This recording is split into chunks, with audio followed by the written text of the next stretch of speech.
Nasa state of calamity na ang Kalumpit, Bulacan dahil sa bahan dulot ng malakas na ulan na sinasabayan pa ng high tide doon. Lahat ng 29 na barangay sa naturang bayan lubog sa baha. May unang balita si Nico Wahe. Dito lumaki, nakapag-asawa at dito na rin nagkaapo sa barangay Sapang Bayan, Kalumpit, Bulacan si Aling Esmeralda. Sa lahat daw ng pinagdaanan niya sa buhay, palagi rin niyang kasama ang baha. Halos hindi na raw umalis sa barangay nila magmula noon pa.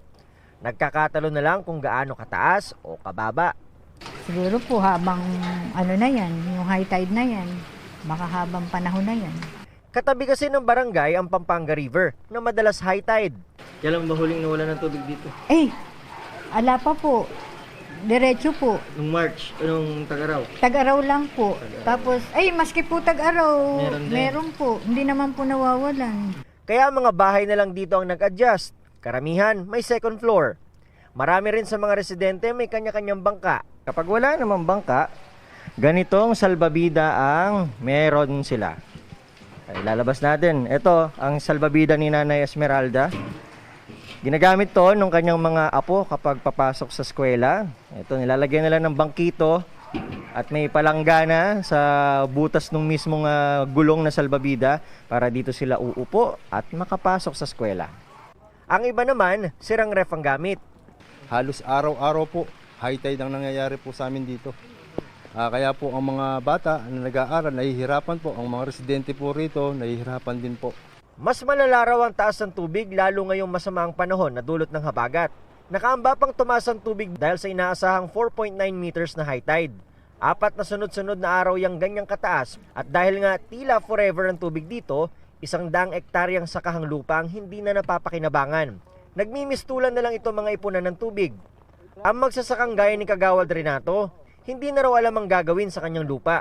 Isang dekada na kami hindi nakakapagsaka. Dahil sa pagkakakuhan, pumapasok agad ang alat. Umaasa silang makababalik muli dahil sa flood control project na sinimulan na noong nakaraang buwan ng DPWH. Pag yan po ay nagawa, unti-unti na pong mababawasan ang high tide dito. Isa lang ang barangay Sapang Bayan sa 29 na barangay sa Kalumpit, Bulacan na lubog sa baha ngayon. Kaya ang lokal na pamahalaan nagdeklara na ng state of calamity.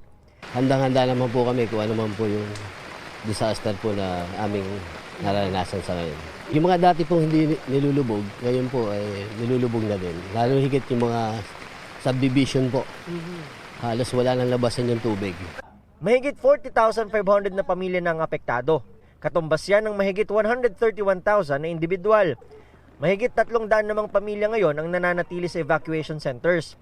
Plano raw ng LGU na magtayo pa ng mas maraming flood control project. Naging successful yung flood control sa bayan, sa barangay ng Corazon, dito sa bayan. Bali dati kasi pag ganyang bahaan, halos 1 month to 3 months. Bago humupa yung tubig, ganun katagal. Nung ginawa yung flood control doon, na-testing nga, approved siya. Bali, ngayon, 1 to 3 days lang. Ito ang unang balita, Nico Wahe, para sa GMA Integrated News. Gusto mo bang mauna sa mga balita? Mag-subscribe na sa GMA Integrated News sa YouTube at tumutok sa unang balita.